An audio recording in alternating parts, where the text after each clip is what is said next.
Bé, en primer lloc només dir que estic molt content d'estar aquí perquè, òbviament, he pogut veure en els últims anys fins on s'ha arribat. Encara recordo el primer grup que d'alguna manera va començar a intentar aprofitar sobre la base del laboratori de diagnòstic genètic d'en Ramon la massa crítica, l'expertesa que hi havia, un grup de gent que inicialment es va juntar en un grup de WhatsApp que va començar el 2018, si no recordo malament, instigat per la gerència i la direcció mèdica, i que va intentar alinear d'alguna manera anatomia patològica, el laboratori clínic i, com deia també, cardio, onco, etc per intentar aprofitar aquesta expertesa a nivell local. I fins aquí, i per tant molt content de veure aquesta evolució.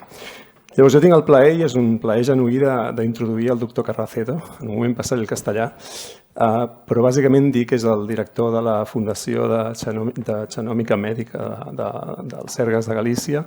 També porta el Centre de Genotipat de l'Institut Carlos III i més recentment, crec que ja he fet referència, és el líder del programa de genòmica de l'Estratègia Nacional de Medicina Personalitzada. Llavors, d'alguna manera... Hola Ángel, ya estás conectado y me oyes, ¿verdad? Sí, perfecto.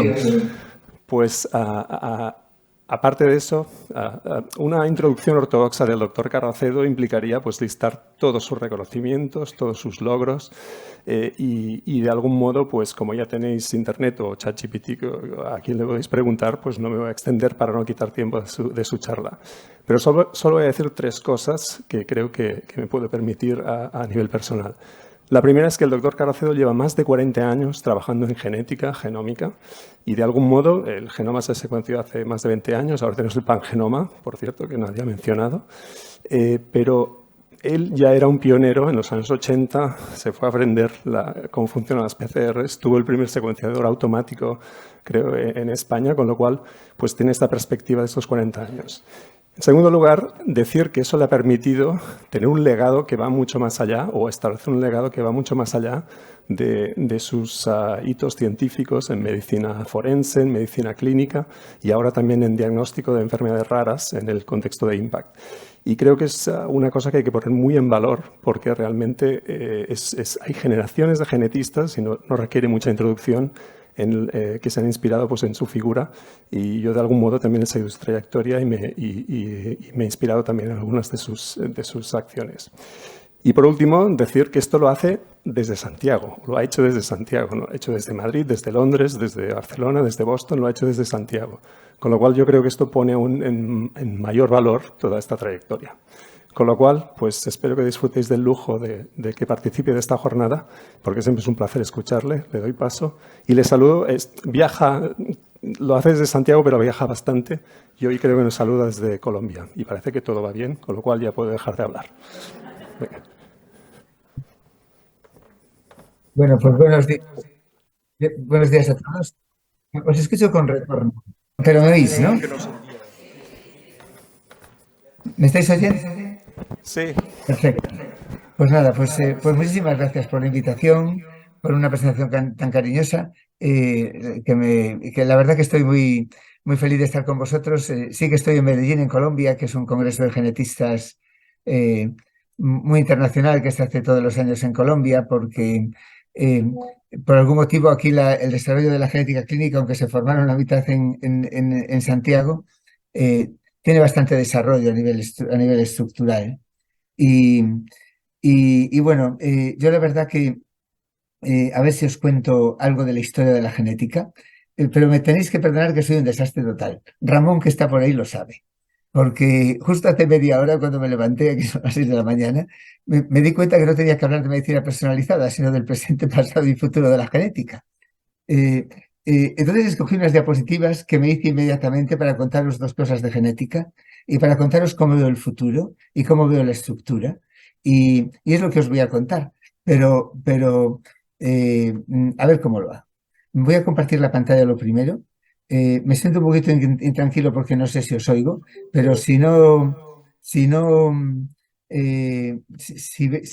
ya sé que Ramón me mandará un WhatsApp inmediatamente si veo que que algo no funciona.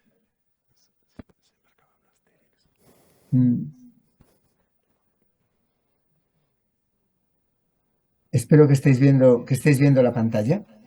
Sí. Mm, eh, bueno, no tengo manera de confirmar que se ve, pero bueno, vale. Bueno, mirad, yo escogí estas diapositivas así, pero os digo que hace 5 minutos, pensando en un repaso histórico de la genética. La genética es la herencia y lógicamente comenzó con las leyes de Mendel. Las leyes de Mendel fueron redescubiertas, y voy a hacer un repaso histórico cortísimo, fueron descubiertas en el 1900. Esto es Hugo de Bryce, que fue el primero que realmente redescubrió las leyes. Una cosa importante que todos en medicina lo conocéis fue que la primera demostración de una herencia realmente mendeliana y también alguna relación con la enfermedad fue Karl Steiner, eh, eh, que, que descubrió los grupos sanguíneos en 1901. Pero realmente lo primero que tiene que ver con la enfermedad fue la alcaptonuria, los errores congénitos de metabolismo, que fue Archibald Garro de 1902. O sea que la genética ya veis que es una ciencia que lleva poco más de un siglo. Y, y- y la aplicación en la clínica, realmente la primera fue lo que veis aquí. Fue Jérôme Lejeune, que descubrió la causa del síndrome de Down, de la trisomía del 21. Esto os lo pongo porque es una cosa interesante para que veáis, y no fue la primera, ni muchísimo menos cátedra que hubo de genética en facultades de medicina, pero fue nombrado profesor de genética en la Facultad de Medicina en el 64 y jefe de servicio de genética en París en el 64. Las primeras cátedras de genética clínica que hay en Europa, la mayor parte en Alemania, son de los años 40 y 50. Eh, Esto es un poquito para que lo veáis en perspectiva histórica a cómo está este país, que en este momento no hay genética en la mayor parte de las facultades de medicina de España y todavía no hay una especialidad de genética clínica. En la parte del ADN, que voy a hablar más de ella, pues yo creo que, y recogí esto y os digo en 5 minutos. Ahora, obviamente, la estructura tridimensional del ADN, la primera idea de lo que es ADN, que además de Watson, Crick y Wilson, lógicamente tengo que poner a Rosalind Franklin. Este señor es menos conocido, George Gamow, pero fue el genio que consiguió descifrar el código genético. No solo eso, sino todo lo que es el Big Bang, toda la teoría del Big Bang, todas las fases iniciales del Big Bang las desarrolló él. Era un ucraniano, entonces de la Gran Rusia, uno de los genios de la humanidad. Y para mí un súper genio de la humanidad es Fred Sanger. Esta persona sí lo conocí personalmente. Eh, Siempre lo admiré muchísimo por su humildad y porque era un genio también. Es la única persona que llevó 2 premios Nobel de química. Como sabéis, el segundo, después por el descubrimiento de la secuenciación de ADN, que lo hizo en el 76 más o menos, y el premio Nobel se lo dieron en el año 1980, su segundo premio Nobel. Eh, fue una época, en los 80, muy importante en todo lo que os estoy contando, porque, porque empezaron a desarrollarse ya en esa época tecnologías de secuenciación. Yo recuerdo que cuando Fred Sanger le dieron el premio Nobel, yo estaba en Suecia, eh, estaba precisamente haciendo allí genética en la Universidad y el Hospital de Uppsala. Sí, y vuelvo a tener retorno. Bueno. Y entonces para hacer una hoja del libro del genoma, tardamos exactamente un mes. Eran geles enormes, teníamos que emplear radioactividad, era complicado, la técnica de Sanger, pero eh, hubo desarrollos enormes de la biología molecular que permitieron que todo se pudiese hacer mucho más deprisa. Los más importantes fueron el APCR, por supuesto, el descubrimiento de la tecnología de los fluorocromos, esto fue muy importante, un descubrimiento de la química, y la electroforesis capilar, a la que yo contribuí en mis primeras etapas allí en Uppsala, porque queríamos buscar maneras, y todo era físico-química, evitando convección. Era, era un momento muy apasionante en el que cada uno pues, empezaba a analizar las páginas del libro del genoma que quería para buscar cosas, porque era como buscar, leer libros desconocidos, imaginaros, de cualquier especie, para ver lo que decía. Pero bueno, yo una cosa que empiezo por aclarar conceptos y que me pone muy, muy nervioso muchas veces de mucha gente en medicina, es que hablan mucho de los biólogos moleculares.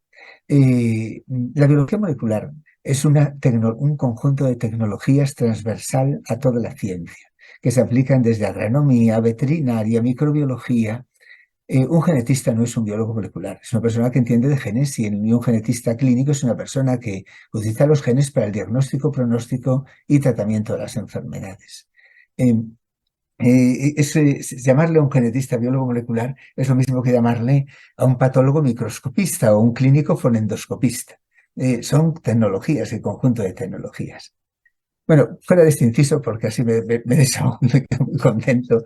eh, el desarrollo de los años 80 en biología molecular, aquí pongo 90, pero fueron 80, fue imparable. Y culminó con el proyecto Genoma Humano y le empezaron a aparecer genes y genes responsables de la enfermedad. Eso cambió una cosa en genética, que fue el espectro de la enfermedad genética identificable. En genética clínica básicamente era citogenética. Había unidades de citogenética que hacían pues, cromosomopatías y eh, se hacían también algunos errores congénitos de metabolismo, pero el aparecer los genes y el poder secuenciar cambió todo. Empezó a cambiar el que ya cada vez era menos citogenética, cada vez más podíamos hacer enfermedades. Y aquí, eh, bueno, aquí viene, bueno, aquí deciros que hoy día ya no es ni siquiera genética. Genética es la herencia, genética es lo que se hereda.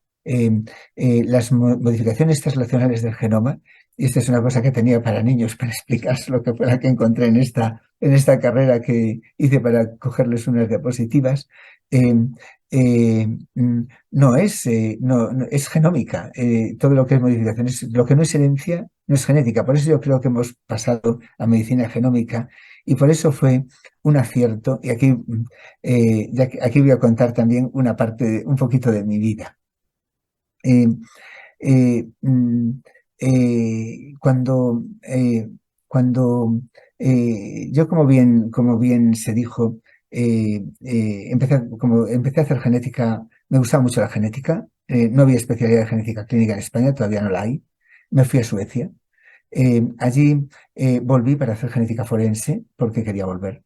También me apasionaba mucho toda la parte forense y entonces no me valía demasiado lo que hacía de genética porque lo que había aprendido de genética en Suecia, porque fuera de las técnicas de separación bioquímica, porque todavía se acaba de descubrir la secuenciación.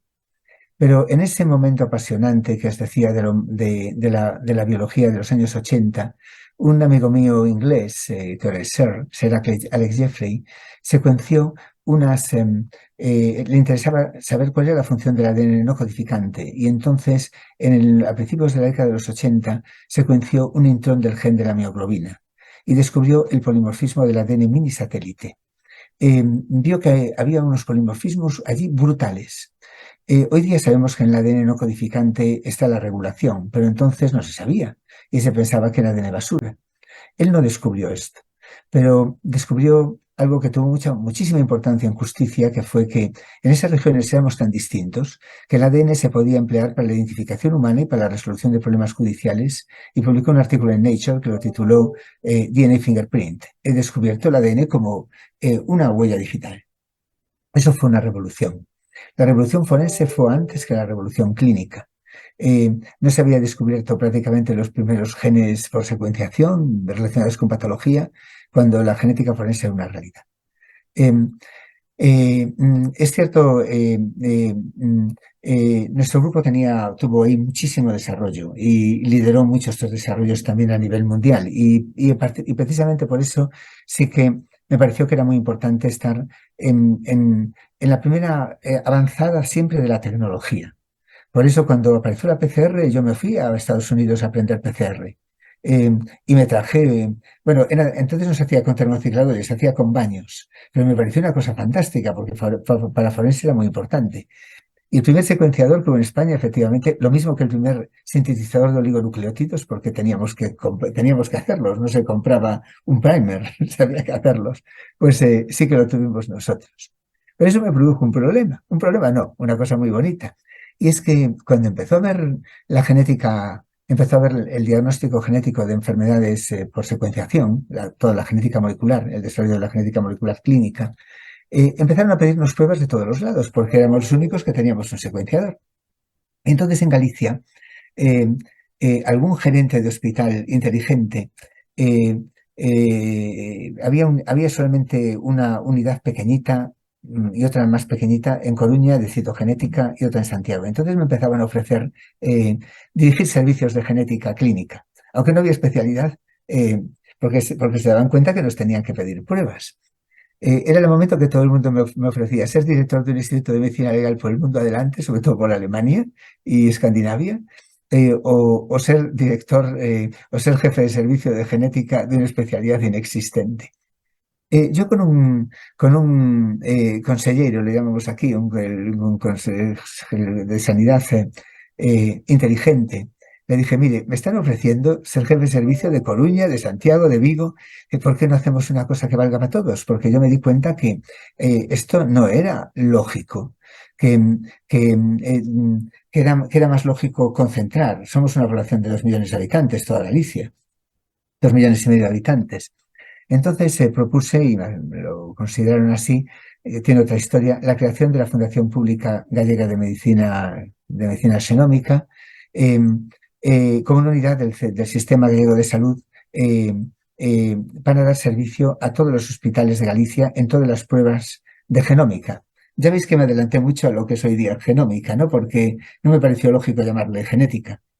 Y también os digo que distintos modelos son posibles. El modelo que tenemos aquí es un modelo que surgió, pero en todos los sitios hay que buscar modelos y discutirlos y organizarlos. No me parece que sea... este es un modelo que tenemos aquí en lo público, que tiene también los inconvenientes de lo público, y hay otros muchísimos modelos posibles, seguramente más eficaces, y son modelos que van surgiendo de realidades históricas. Y aquí en Galicia, ya os digo, está concentrado en la Fundación de Medicina Xenómica todo lo que es diagnóstico prenatal, todo lo que es secuenciación de nueva generación, oncomatología, mutación somática de cáncer sólido es lo único que está un poco disperso, porque se hace en la Fundación, pero también se hace en 3 servicios de anatomía patológica, pero toda la oncomatología sí está concentrada en la Fundación de Medicina Xenómica, igual que el prenatal no invasivo y en la farmacogenética. Y en Coruña y Vigo hay 2 unidades de asesoramiento genético que también hacen portadores y que también hacen prenatal. Bueno, prenatal no, hacen citogenética, una citogenética básica para, por ejemplo, CHH race y así. Y esto es como está estructurado, como lo tenemos aquí. Hoy día, realmente todo lo que es la genética clínica, la medicina genómica clínica, es una parte evidente de la medicina 5P. Y yo aquí les voy a hablar un poquito más rápido. Es más, no estoy seguro si poner diapositivas, pero bueno, a lo mejor lo hago. Porque es la parte más importante de la medicina personalizada. Un boom impresionante de la genómica fue que pasamos rápidamente de dar servicio solamente a lo que es genética de problemas hereditarios a ser la piedra básica de todo lo que es el desarrollo de la medicina personalizada. Y entonces esto lo ha puesto en otra perspectiva. También, como ahora os voy a contar, tiene una parte muy importante, progresivamente importante, es donde yo veo el futuro más importante en lo que es predicción y prevención. La medicina personalizada obviamente es una medicina cada vez más cara. Si uno tiene que repercutir el desarrollo de un fármaco en un subgrupo de pacientes, y ahora todo es así, el coste del fármaco por individuo, por paciente es más alto. Es inevitable, es algo que va y además unido a un diagnóstico con un biomarcador. O sea que es algo que es evidente que es más cara. Yo por eso cada vez creo que es más importante invertir, y si yo fuera el que mandase, desde luego invertiría mucho en predicción y prevención. Que un problema se produzca lo más tarde posible o que no se produzca, unido a lo que sea, unido sobre todo a medidas de hábitos de vida, educación o a veces incluso tratamientos en la prevención. A mí la medicina también me parece que sí que tiene que ser muy participativa y poblacional, en el sentido de hacer al paciente el eje del sistema, que nunca lo es, por mucho que se diga. Siempre predominan, y yo esto lo veo otro problema, mucho corporativismo en las especialidades, mucha falta de transversalidad, y creo que tiene que ser, hay que pensar en el paciente y dejarse de tonterías. Y también tiene que ser equitativa, que tampoco me parece que lo es. A gran escala es obvio que no lo es. Pero incluso a nivel europeo así también es obvio que no lo es. Tenemos desequilibrios y yo creo que hay que luchar por la equidad. Eh, Creo que hay tres cosas en la vida con las que no se juegan, que son educación, justicia y sanidad.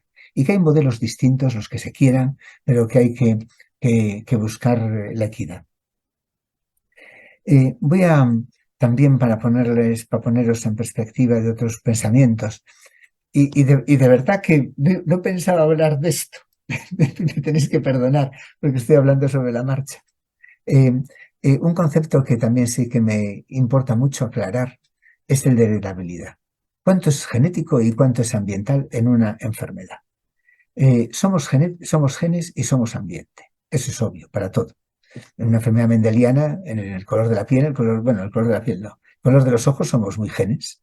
En la enfermedad mendeliana somos obviamente muy genes, no todo genes.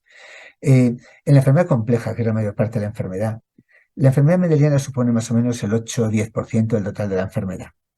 El resto es enfermedad común. Somos genes y somos ambiente. En la media de la enfermedad somos 50% genes aproximadamente y 50% ambiente.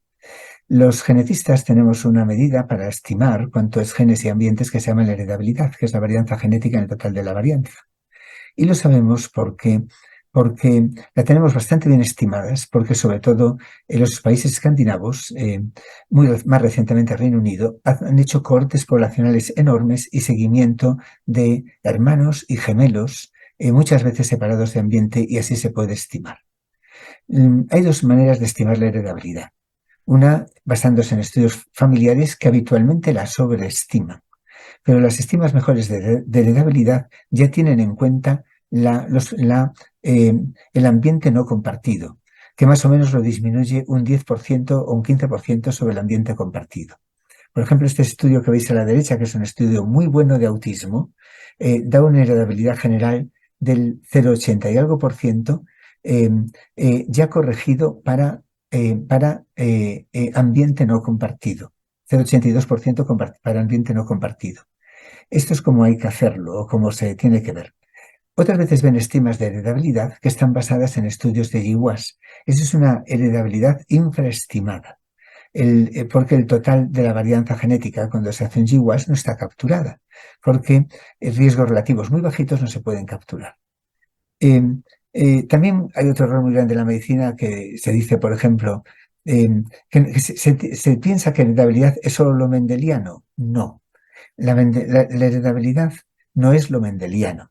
La mayor parte de la contribución de la genética a la enfermedad no es la variación rara funcional mendeliana, es la variación común. Es variación que todos tenemos y que es parte de nuestro éxito como especie, de nuestra diversidad y riqueza biológica, pero que todos la tenemos. No es algo que es una mutación que altera un gen. Es simplemente variantes que nos hacen más gorditos a la gente europea o nos hacen cosas porque es vital para nuestro éxito biológico como especie, que somos una especie de éxito biológico indudable, porque el éxito biológico de una especie es el éxito reproductivo. De esto no hay que sentirse muy orgulloso porque también las ratas y los coronavirus tienen mucho éxito reproductivo.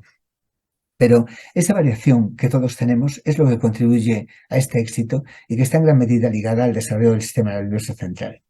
Pero esta es otra historia que me encantaría hablar. En la última charla oí que había que hablar de problemas éticos. De esto me encantaría hablar. De problemas éticos y de inteligencia artificial y de cosas de estas, pero no es para lo que me habéis llamado. Pero una parte que también es importante entender es que la variación común que contribuye a la enfermedad, la variación genética común, es el 80% por lo menos de la contribución genética a la enfermedad. En casi todas las enfermedades es el 90%. Por ejemplo, imaginaros cáncer de mama. Aquí no os lo conté, pero a mis alumnos de medicina siempre les sorprende mucho cuando les digo que los trastornos psiquiátricos tienen una heredabilidad muchísimo más alta que el cáncer. El cáncer tiene una media de heredabilidad del 35%. El cáncer más heredable, que es próstata, es menos heredable que el trastorno psiquiátrico menos heredable, que es la depresión, que tiene el 50%. Pero esquizofrenia, trastorno bipolar, autismo, tienen más del 80%. Pero mirad qué curioso. Esquizofrenia o trastorno bipolar, la parte mendeliana es muy pequeñita. Es muy raro encontrar una mutación. Bueno, raro no. Hay familias que tienen esquizofrenia y que tienen alguna mutación, pero son muy raras. Representan menos del 3% de ese 83%. En cáncer de mama, del 28% de heredabilidad, solamente un 3% es mendeliano. El resto es variación común. 10-12% del total del cáncer de mama es cáncer familiar. El resto es variación común que te predispone al cáncer de mama y que es heredable. Quizá solo hay casi una excepción en toda la medicina con un porcentaje de heredabilidad de variación rara funcional igual a variación común, que son algunos trastornos del neurodesarrollo, fundamentalmente discapacidad intelectual y autismo. En estos, la variación rara funcional es tan importante como la variación común, pero es lo único. En el resto siempre la variación común es muchísimo más importante que la variación rara funcional. Bueno, os estoy contando un rollo tremendo y no sé cuánto tiempo queda, pero la verdad que no os hablé de impacto, no os hablé de nada. Pero decir que una revolución importante en lo que está sucediendo en la genómica, lógicamente, viene de la mano de la secuenciación de nueva generación. Que en la mayor parte de los sitios no se llama así, se llama solamente en el mundo de la medicina, normalmente se llama secuenciación paralela masiva, que es un término más apropiado. Pero son, como sabéis, tecnologías en evolución rapidísima, donde tenemos la desgracia de no tener desarrollo en Europa tecnológico, por lo tanto tenemos prácticamente un monopolio norteamericano y chino, pero en Europa hay un ban de China y ahora se empieza a poder superar, pero evidentemente tenemos un problema de competencia en esto que nos hace muy dependientes. Son tecnologías que lo más importante es que no hay que las hay de grandísima capacidad, que hacen genomas muy baratos, pero que son los aparatos muy caros y que hay que darles de comer muchísimo para poder rentabilizarlos. Pero afortunadamente, a pesar del casi monopolio, hay una variedad tecnológica que te permite una diversificación para distintas aplicaciones o distintas situaciones. Pero las que producen costes más bajos, evidentemente siempre son más caras y hay que meter muchísimas muestras para poder amortizarlas y hay que calcular tiempos de amortización máximo de 4 años, que es un problema también bastante grande. No solo es tener una máquina. En España hay una locura porque hay una obsesión con las máquinas. Es lo de menos importante. La gente no se da cuenta que cuando se monta un laboratorio no solo es una máquina. Hay que poner robótica si quieres tener capacidad de secuenciación, hay que tener LIMS, hay que tener capacidad de computación, hay que tener otras cosas. Y esto es un problema que pasa en toda la medicina y que la gente, y que ha hecho que, bueno, tenemos más secuenciadores, podríamos secuenciar a la humanidad con los secuenciadores que hay, ya no digo en España, sino seguramente en Madrid. Y bueno, voy a ir más deprisa. La revolución de todo esto ha afectado sobre todo a enfermedades raras. De esto, bueno, he visto que tenéis una reunión aunque evitar del programa, que realmente estáis viendo el futuro de la medicina personalizada y de la genómica. De esta reunión yo estoy muy orgulloso. Yo soy este que ven aquí, ahí abajo a la izquierda. Fue cuando se constituyó el ISDIC en Reykjavik en el año 2010, que fue una acción de Estados Unidos y Norteamérica, después se puso Australia, Japón y los otros países desarrollados, para velar por todo lo que es las enfermedades raras, que al ser raras, estaban y están todavía un poquito abandonadas. Son básicamente genéticas, como os decía, y siempre nos marcamos objetivos. Los objetivos actuales son para el 2027, fueron demasiado ambiciosos. Fue que el 90% de las enfermedades raras tengan un diagnóstico en un año a partir de los síntomas, lo cual sería vital, y que haya tratamientos para 1.000 enfermedades raras en el 2017. Esto quizás sea posible. No le faltará mucho. La EMA tiene aprobadas 230, en España 125, porque la industria farmacéutica se queja de que tarda mucho en aprobarse.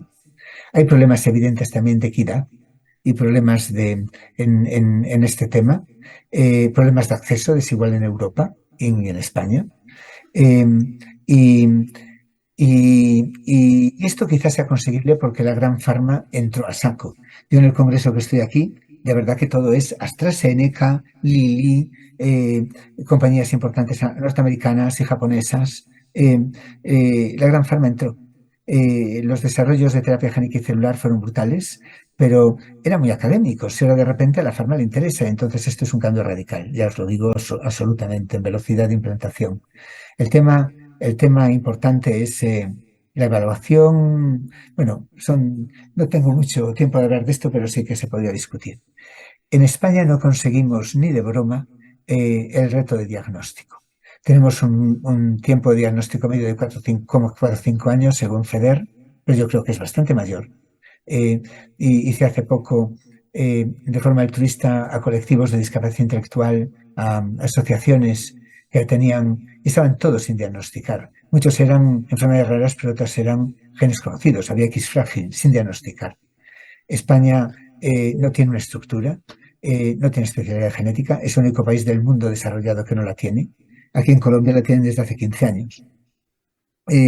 Falta involucrar a la primaria. Hay un hándicap tremendo con el asesoramiento genético, en formación, en estructura. Tenemos un problema. No es un problema de secuenciación, ni es un problema de capacitación, ni es un problema de nada, es un problema de estructura. Y esto es lo que pienso. El cuello de botella en los laboratorios no lo tenemos ni en las máquinas ni en la bioinformática. Nuestro cuello de botella en laboratorios de alto número de informes como nosotros lo tenemos desde las variantes priorizadas que te da la bioinformática hasta el informe clínico. Porque los informes clínicos genéticos se pueden hacer de mayor o menor calidad. Si yo doy unas variantes priorizadas sin más y la mitad de significado incierto y no me las miro, tardo 5 minutos. Si saco automáticamente lo que me dice la bioinformática y lo conecto con una base de datos, eso tiene un valor muy pequeño. No me parece a mí que sea lo que llamo yo el standard of care. Hay que trabajarlo para que al clínico le sea útil y no se tenga que pasar una mañana entera mirando qué le dije en el informe. Y para eso hace falta meterse en historia clínica. Pero esto dura mucho tiempo. Un informe de un filtrado de un exoma, a uno de mis chicos ya con mucha experiencia, no le dura menos de 4 horas media. Un informe de un genoma completo dura por lo menos 8 horas. Y esto es muchísimo, porque nos produce un cuello de botella que nos hace dar tiempos de respuesta larguísimos. No le veo una solución fácil. Lo veo mucho a través de la inteligencia artificial, cuando en vez de desarrollar cosas que no entiendo para qué sirven, no se ponen a trabajar muchísimo en los desarrollos que hay que hacer, que es que tienen que buscar sistemas de data mining adecuados para que este trabajo, que debe ser reproducible, que hace un experto, sea realmente, se pueda acelerar. También los clínicos tienen que aprender, porque muchas cosas se nos llega por la consulta, pero la mayor parte que recibimos nosotros nos llegan de especialistas, cardiólogos, nefrólogos, internistas, pediatras. Y claro, tienen que aprender, y le estamos dando cursos de formación continuamente y se los ofrezco a todas las de hacer lo que se llama fenotipados HPO. Si te viene a un informe, si te viene niño sindrómico, tienes que mirar 22.000 genes. Si ya te hacen campos HPO y te dice niño con epilepsia, tuvo una arritmia, tiene coloboma de iris, tiene no sé qué, ya vas al gen que es y todo se acelera. Bueno, no os voy a contar los problemas de las variaciones de significado incierto, porque realmente quiero hablar un poquito y quiero contaros un poquito de impact. Hace falta, nosotros estamos haciendo muchos modelos celulares y animales y hay que estructurarlo también a nivel del país. Deciros que hay mucha heredabilidad perdida en lo genético, en lo mendeliano, que hay que hacer. Por ejemplo, autismo, que tiene un 50% de variación genética funcional, diagnosticamos un 20%. ¿Dónde está el resto? Lo vamos aprendiendo. En autismo, espectacular todo lo que es, mutaciones postcigóticas. Esto no creo que sea común en el resto de la enfermedad, pero hay que averiguarlo. Pero un 10% más de los casos de autismo se solucionan utilizando secuenciación con mayor profundidad de lectura para buscar postcigóticas, que además tienen una clínica diferente. También estamos viendo que mutaciones en regiones regulatorias hay muchísimas, fundamentalmente mutaciones de splicing. Es otro terreno que está todavía muy inexplorado. No les voy a hablar de cáncer, aunque me gustaría. Representa más del 50% del trabajo de nuestra fundación. Todo va por ahí, pero también va por ver con Real World Data cuál es el valor de todo lo que se está haciendo. Yo en los modelos de implantación de la mutación de lo que es todo lo... Bueno, no os voy a contar porque ya lo veis que la target therapy hoy día es todo ligado a biomarcadores, ligado a firmas moleculares.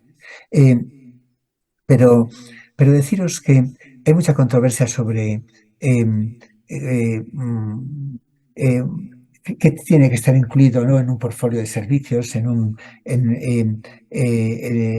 lo que es en la prestación del sistema de salud. Yo creo que ahí el que lo está haciendo inteligente es Bélgica, porque muchos tratamientos se dan de uso compasivo y que se podían beneficiar los pacientes. Bélgica lo que está haciendo es, tiene una red de laboratorios del país y dice, yo lo pago todo, pero me quedo con todos los datos, no se los doy a nadie. Y así puedo ver, utilizando Real World Data, si todo esto, cuánto vale exactamente para yo tomar decisiones con estudios de coste-economía.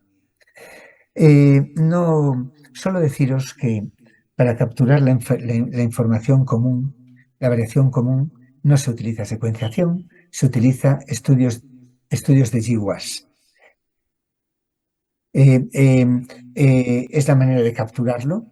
No os voy a contar muchísimo de esto, pero deciros que son tan importantes o más que los estudios de GWAS, y la mayor parte de la estratificación de la enfermedad para medicina personalizada y los biomarcadores se han encontrado con este tipo de estudios. Deciros que han revolucionado por completo el concepto de enfermedad.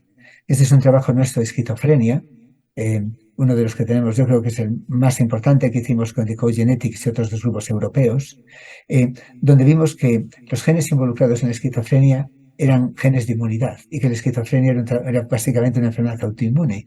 Y ahora ya se asocia a antipsicóticos antiinflamatorios, y a ensayos clínicos en fase 3 y 4 con antiinflamatorios, y todo es personalización. Que los GWAS son muy importantes y que, por ejemplo, este que ven aquí, que va a revolucionar el tratamiento de las adicciones, que se acaba de publicar, es de más de 1 millón de personas, porque así se puede capturar muchísimo de la variación común.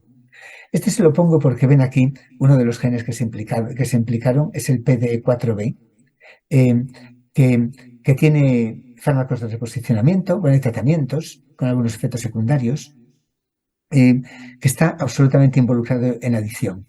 Esto se lo pongo por un motivo. Esto, bueno, las especialidades que más se organicen, más van a poder hacer predicción de enfermedad común. Yo creo que cardio lo está haciendo bien. Esto no os lo voy a contar nada. Este es un estudio de GWAS que acabamos de publicar en Nature, donde también de COVID, que es muy bonito, lo publicamos la semana pasada, y ven que hay otro gen importantísimo que encontramos involucrado, está bien PDE4. Con esto, ¿qué les quiero decir? Que puede servir para tratamiento de COVID severo. Con esto también que les puedo, en algún grupo de pacientes, también que les voy a decir que la medicina se va haciendo transversal. Que hay que darse cuenta que esto, si uno no lo ve de una forma transversal, va a ser siempre muy limitado. Deciros que la farmacogenética es biomarcadores, o sea, de respuesta a fármacos, es otra realidad que hay que implementar, que hay cantidad que afecta al 50% de los medicamentos, que en muchos casos es obligatorio y no siempre se hace. Yo siempre les pongo este ejemplo. El 5-fluoracilo tiene un biomarcador obligatorio en ficha técnica, que es el DPID. Hasta que hubo un caso de responsabilidad profesional y la alerta y la Agencia Europea del Medicamento, siendo obligatorio en ficha técnica, no dijo que había que hacerlo, no se hizo. Ahora nos pide todo el mundo DPID. ¿Por qué uno o dos pacientes que tienen una variante que vale €1 hacerla, no se pedía? Y se mueren. Y pasa lo mismo que todavía, cuando se da para cáncer colorectal, que sea 5-FU, muy a menudo en Folfox o Folfiri, cuando se da en Folfiri con irinotecan, el irinotecan tiene una variante que es, la metaboliza el UGT1A1 y hay una variante que también el 1 a 2% de los pacientes se mueren de mielodisplasia y es obligatorio. Solo nos lo pide un servicio de oncología y esto no puede ser. Si los oncólogos, que son los que mejor lo hacen, no hacen todo y hacen a veces lo que no tienen que hacer, imagínense los psiquiatras, que es la especialidad donde más se beneficiaría. Y yo no creo que se trate de nada de imponer, sino de organizar y de educar y de trabajar todos juntos. En Galicia hemos hecho una estrategia para implementar la farmacogenética en psiquiatría, que os digo que la especialidad con coste-eficacia es la que más se beneficiaría, de modo que todos los pacientes que reciban de 2 áreas sanitarias, Santiago y Vigo, un fármaco de POT, se le hace farmacogenética. Y también a todos los niños que entran en unidades de psiquiatría infantil. Y yo voy a acabar hablando de que el futuro pasa claramente por la predicción de riesgo, el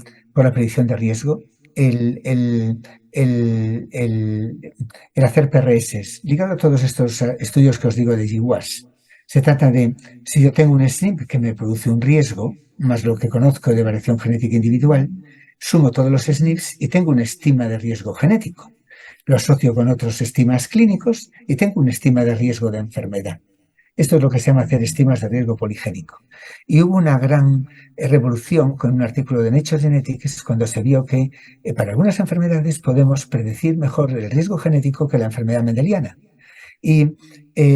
Pero claro, hay que pensar que de tener una cosa validez científica, otro paso es que tenga validez clínica y otro paso aún mayor es que tenga utilidad clínica.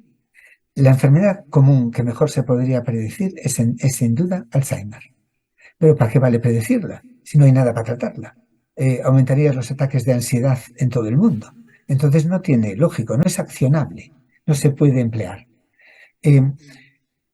Bueno, esto ya se publicó, lo tenemos, se hace mejor en unas enfermedades que en otras y ya se está pasando al portfolio de servicios en algunos países. El Reino Unido lo pasa para 7 en las prestaciones del Sistema Nacional de Salud para algunos cánceres, cáncer de mama, cáncer de próstata, cáncer de colorectal, diabetes tipo 2, riesgo de enfermedad cardiovascular, osteoporosis y glaucoma.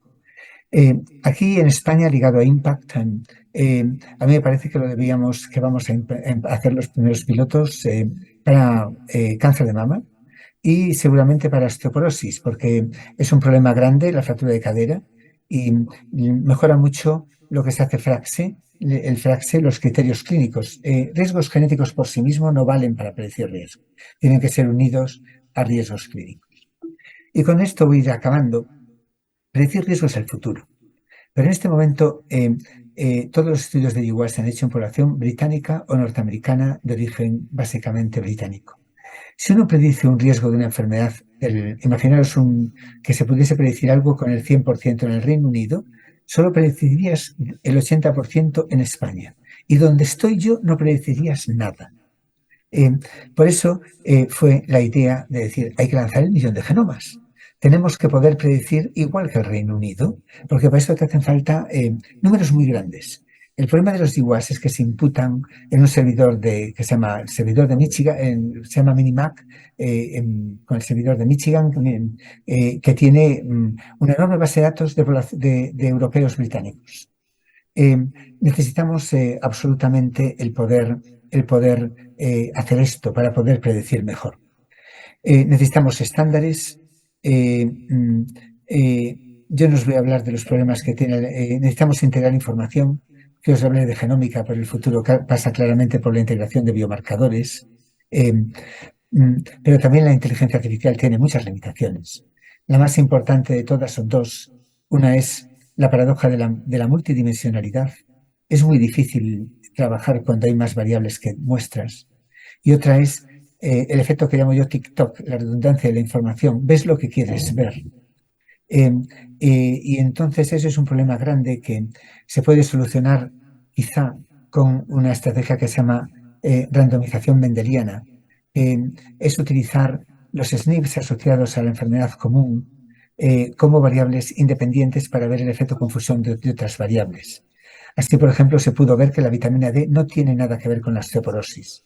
Y en riesgo cardiovascular también se encontraron un montón de variables confusoras en un artículo que se publicó la semana pasada en Nature, que es precioso, utilizando esta estrategia.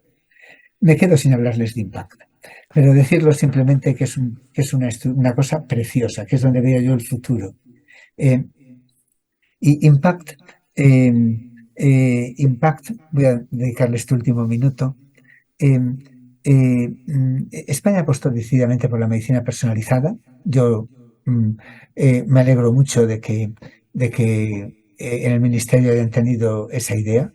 Todo el PERTE de salud de vanguardia contempla una parte importante de medicina personalizada. Me alegra mucho que hayan hecho un PERTE de salud, que no lo hicieron todos los países, aunque Europa lo recomendó. Me parece que lo han hecho muy bien.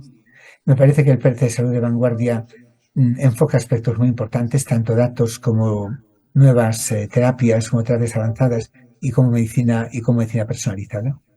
Y también creo que fue una buena idea crear una infraestructura para todo el desarrollo del Plan Nacional de la Medicina Personalizada, que es el programa IMPACT. Yo, como saben, lidero Impact Genómica. La idea de Impact Genómica era crear una infraestructura base donde se pudiese hacer algo más allá del diagnóstico habitual, generar información genómica que pudiese ponerse en repositorios europeos para contribuir al 1.000.000 de genomas, que al mismo tiempo tuviese una aplicación clínica más allá de la cartera de servicios y en condiciones de equidad. Y esto se consiguió. Teníamos previsto que hubiera 5 centros de altas capacidades genómicas. Solo tenemos 3 coordinados por el CENAC en Barcelona, Navarra Biomed en Navarra y Santiago. Teníamos previsto otro en Madrid y otro en Andalucía, pero por esta dispersión de cosas, como le pedíamos unos requerimientos, no lo consiguieron. Creamos una red de hospitales en todo el país, de más de 110 hospitales, donde todos los enfermos tienen acceso con equidad a un diagnóstico.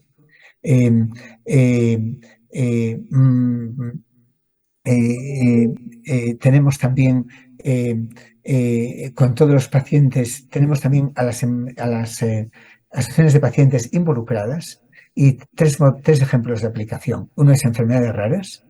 Todos los pacientes con enfermedades raras no diagnosticadas, después de hacer exoma, que es lo que consideramos standard of care, se le hace genoma completo y transcriptoma. También cáncer hereditario no diagnosticado y cáncer somático de origen desconocido como modelo de mutación somática. Y en todos los pacientes tienen que firmar, además del consentimiento informado, un consentimiento para uso compartido de datos. Con todos los hospitales y a 5 bandas se firmaron MTAs y DTAs para que esos datos se puedan utilizar. Toda la parte ético y legal, gracias a Pilar Nicolás y a Carmen Ayuso, que coordinan esa parte, hicieron un trabajo excepcional. Y con gente también como Guillermo Lazcoz, gente que contrataron y que asegura que todo esto tenga una utilidad futura. Pero a mí lo que me gusta es que, partiendo de la base, en un país tan desorganizado, el poder haber conseguido, bueno, no os puedo contar todo porque es mucho, pero hay más de 500 personas involucradas, comités de expertos donde sois bienvenidos, que se puede haber conseguido algo con equidad. También está mirando tiempos de diagnóstico en lo que es mutación somática de cáncer sólido, rectos, partiendo de la base, algo que no se consiguió desde estructuras administrativas. A mí me da mucho orgullo. Es por el trabajo de tanta gente que lo está haciendo, que la verdad que yo les estoy súper agradecido, porque se ve que es un ejemplo como desde la base se puede conseguir algo con eficacia, calidad y con información genética que puede ser después utilizada. Eso yo creo que es la genómica del futuro y que no se va a solucionar sin educación. Esto también se lo digo. La medicina del futuro es una medicina donde la genómica tiene un papel importantísimo y la educación es muy mala a nivel de muchos sitios. Por cierto, que en la Facultad de Medicina de Girona a todo el mundo le recomiendo que se vaya allí, a los estudiantes que me preguntan, porque me parece que es la que tiene el modelo educativo casi mejor del país. Y yo con esto nada más, daros las gracias. Fui muy deprisa y les hablé de cosas inconexas. Voy a compartir esta reflexión. Gracias, Ángel. Si no te habías metido a todo el mundo en el bolsillo con la charla, creo que al final lo has conseguido.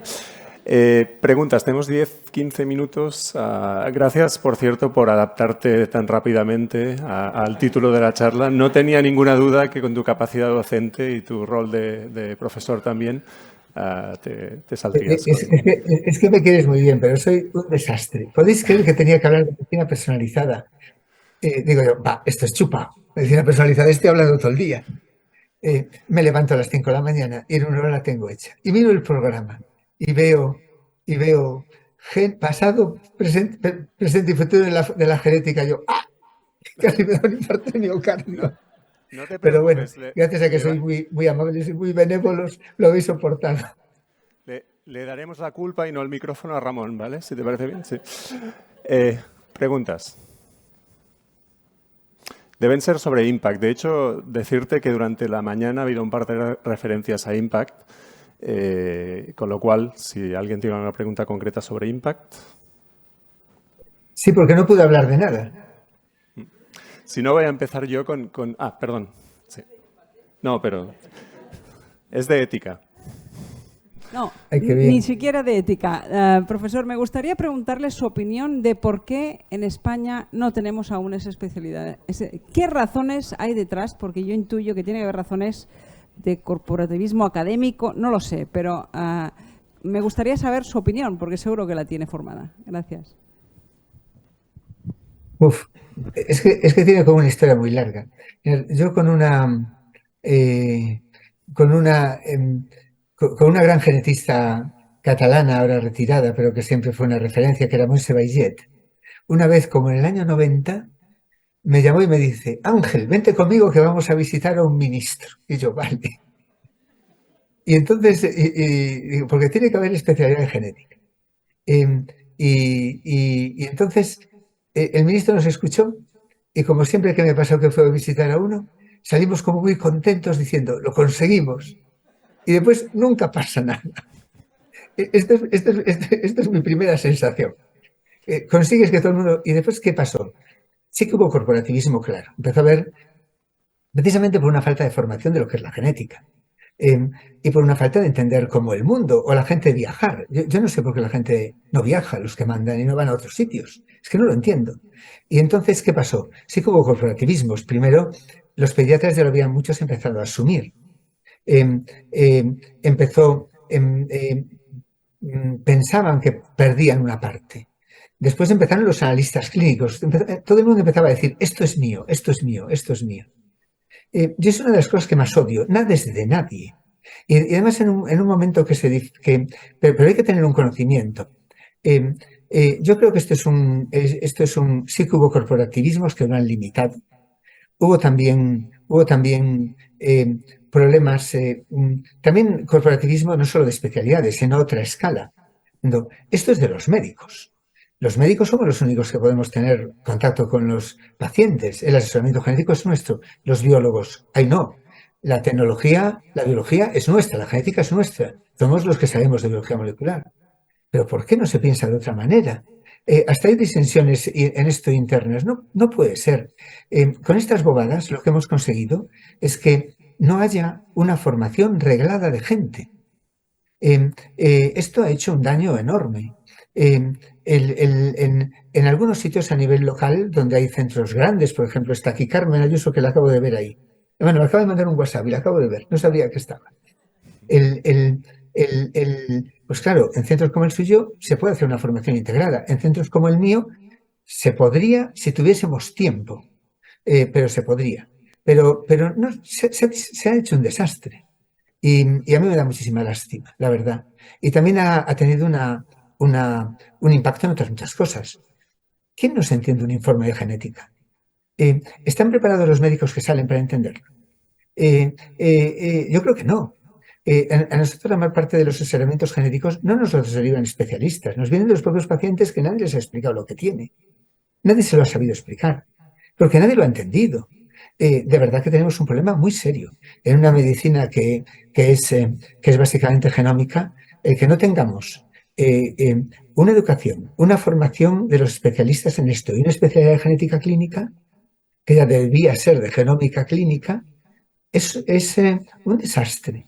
Y creo que la culpa la tiene todo esto que os digo.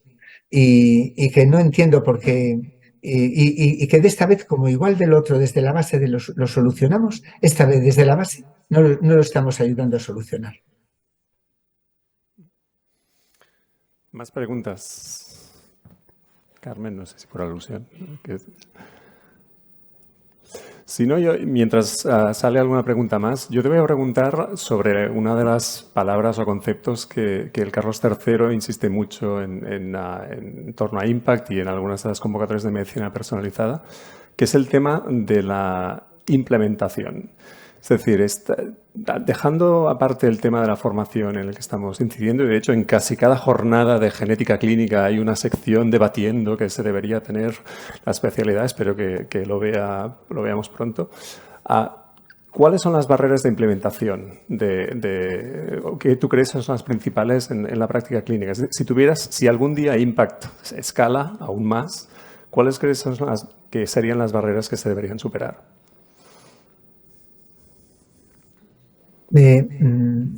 Impact es un buen modelo, ¿cómo lo voy a explicar? Para demostrar que todo se puede hacer. Impact, de todos modos, es diagnóstico, básicamente, pero en lo que es la implementación en la realidad hay otras patas. Está, por ejemplo, todo lo que es el asesoramiento genético. Esto no está en Impact. Impact es cómo se pueden hacer diagnósticos de calidad con eficacia, de forma equitativa y de forma coste eficaz.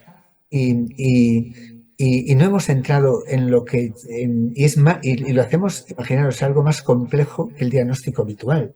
No, hacemos genomas completos, hacemos transcriptoma, hacemos validaciones funcionales y tenemos esquemas para esto.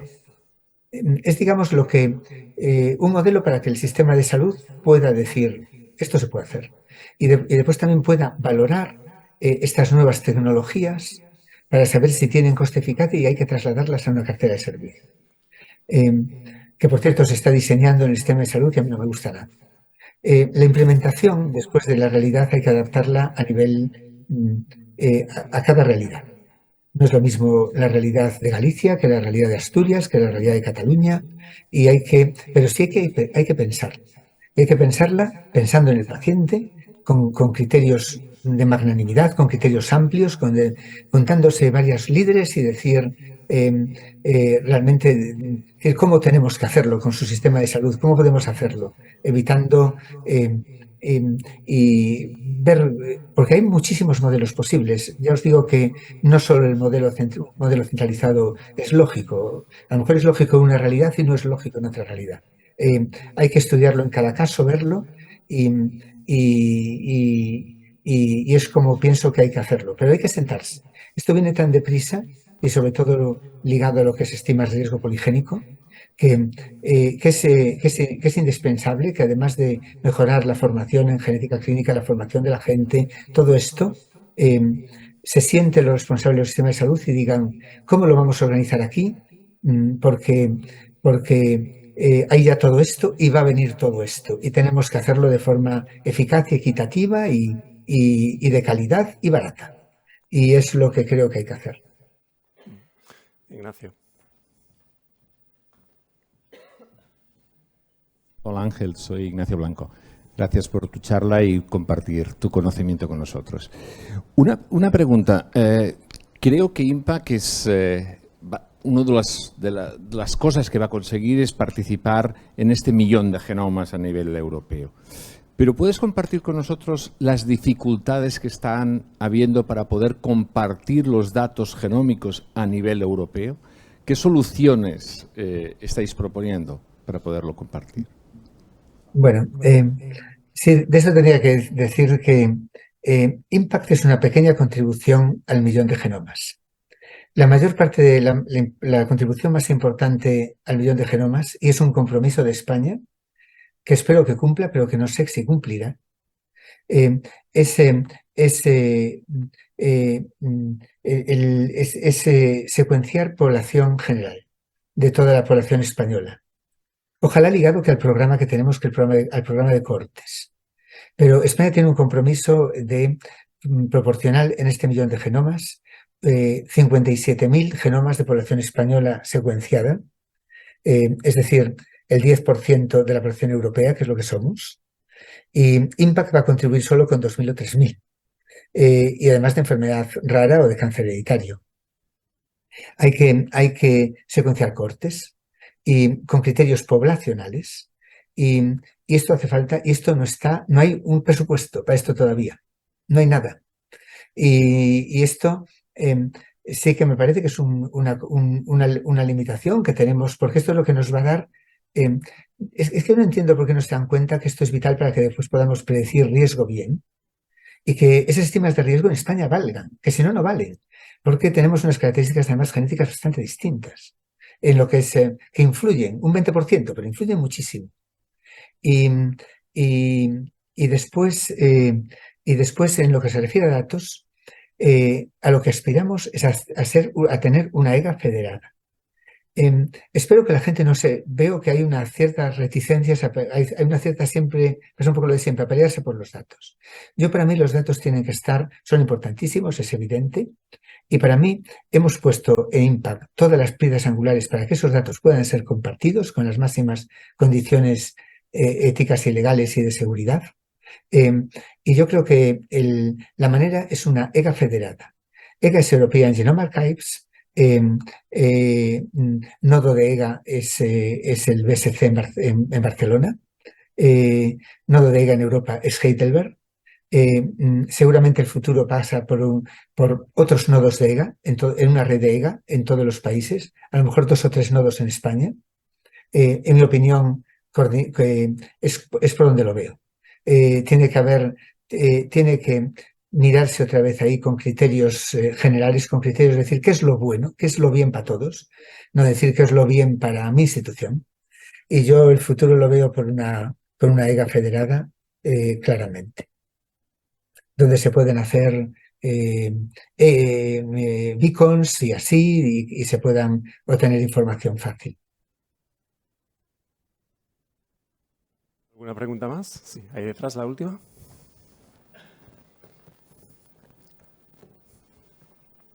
Hola. Es una pregunta sobre cómo ve el futuro, aparte de poder secuenciar genomas, la posibilidad de modificarlos y cómo esto puede afectar a las siguientes generaciones, y usando técnicas como, por ejemplo, el CRISP o cosas así. Pues mira, obviamente lo veo como una realidad ya que es, y una gran esperanza. La mayor parte del desarrollo de la terapia génica está ligada a CRISPR. Lo veo, está solucionando muchos problemas. En cáncer, ya no os digo, toda la terapia CAR-T, todo el desarrollo de tecnología, el desarrollo paralelo de todo lo que está pasando con la inmunoterapia, con las tecnologías de CRISPR y con todo lo que es la terapia génica, es obviamente una revolución. Es una revolución en cáncer, es una revolución en genética de enfermedades raras, genéticas, es una revolución en ingeniería tisular, es una revolución en tantísimas áreas de las terapias, y lo veo como una revolución imparable. ¿Qué te voy a decir? Pasa como siempre con todas las otras tecnologías que primero que hay que abordar siempre retos éticos y anticiparse, que yo creo que en genómica no se hizo mal del todo, aunque aún así no se pudo evitar que el chino esté loco de seleccionar este gen en las gemelas chinas en otra niña. Un ejemplo horrible, claro, de eugenesia mala, y aún así no se pueden evitar a veces disparates, pero sí que hay que regular. Y lo veo como un futuro imparable e importantísimo. ¿Qué te voy a decir? Creo que hay que regularlo. No me da miedo éticamente. Nosotros en el laboratorio estamos haciendo cerebros todo el día que tienen sus ventrículos a partir de células de pacientes. No me da miedo, como tampoco me lo da ni siquiera la inteligencia artificial, pero sí me parece que se debe regular. Todo se debe regular. Cuando no se regula de forma anticipada, acaba habiendo problemas. Le pasó, por ejemplo, si os acordáis, a los transgénicos, que ahora tienen la maldición, que son seguramente los alimentos más seguros, pero también tienen la maldición de lo políticamente correcto. O sea, ya no, en muchos países hasta se prohíben legalmente utilizarlos. Creo que para evitar ese tipo de problemas y que tenga todo eficaz hay que hacer mucho debate ético sobre las cosas. Hay que regular mucho de forma anticipada, sobre todo en aquellas tecnologías tan disruptivas como puede ser la genómica o la inteligencia artificial. Muy bien, pues muchísimas gracias, Ángel. Vamos a aprovechar de que vamos bien de tiempo para empezar la sesión de comida.